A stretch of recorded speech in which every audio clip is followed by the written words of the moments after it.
Well, President Biden is proposing an American Families Plan that he says will help more people. The nearly $2 billion proposal covers a lot of ground, including everything from tuition-free community college to funding for childcare. The president says the wealthy and corporations should pay more tax to help the bottom and middle earners. But this got us wondering, how would the plan benefit those of us here in Kentucky? Well, it might be useful for you to know that the plan would extend the current child tax credit. That credit currently is $3,600 per child under 6 and $3,000 per child over 6. And the White House says the extension of this credit would benefit 929,000 kids in Kentucky, lifting 66,000 kids out of poverty and reducing child poverty in Kentucky by 44%. That's just the tax credit portion of the plan. LEX 18's political reporter Carolina Buczyk takes an in-depth look at what the plan means for education and Kentucky families. Report to the nation. America is on the move again. Part of President Joe Biden's ambitious agenda is the American Families Plan.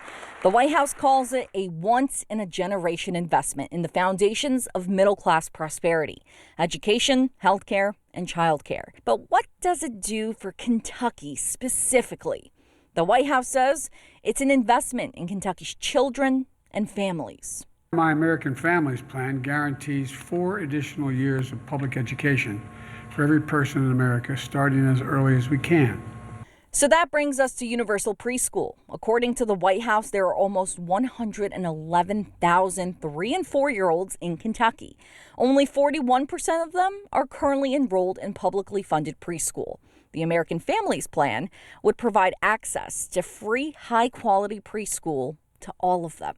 Children of that age who go to school, they are far more likely to graduate from high school and continue their education beyond that.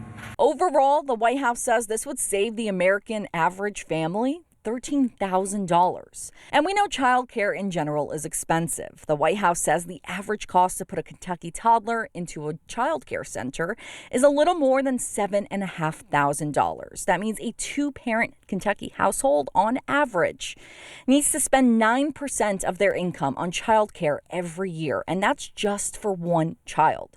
So what would the American Families Plan do for Kentucky families? The White House says it will enable low and middle income families to pay no more than 7% of their income on high-quality childcare. Then there's also higher education. The American Families Plan would put $109 billion into giving students at least 2 years of free community college. The White House doesn't know exactly how many Kentuckians this would affect, but they say the average cost of a 2-year degree in Kentucky is almost $5,500 per year.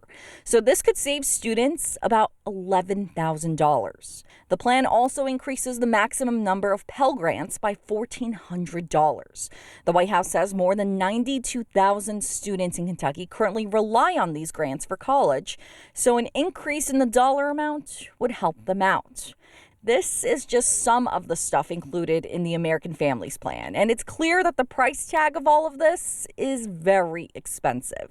But President Biden says it would all be paid for by taxes on the rich. It's paid for by making sure corporate America and the wealthiest 1% just pay their fair share. The question now is, can Biden convince Congress this plan is the right one for America? In Lexington, Carolina Buczyk, LEX 18 News. So what does Kentucky's senior senator and Senate Minority Leader Mitch McConnell think? Well, McConnell says there is zero support among his side for raising taxes to pay for either the American Families Plan or the $2 trillion American Jobs Plan.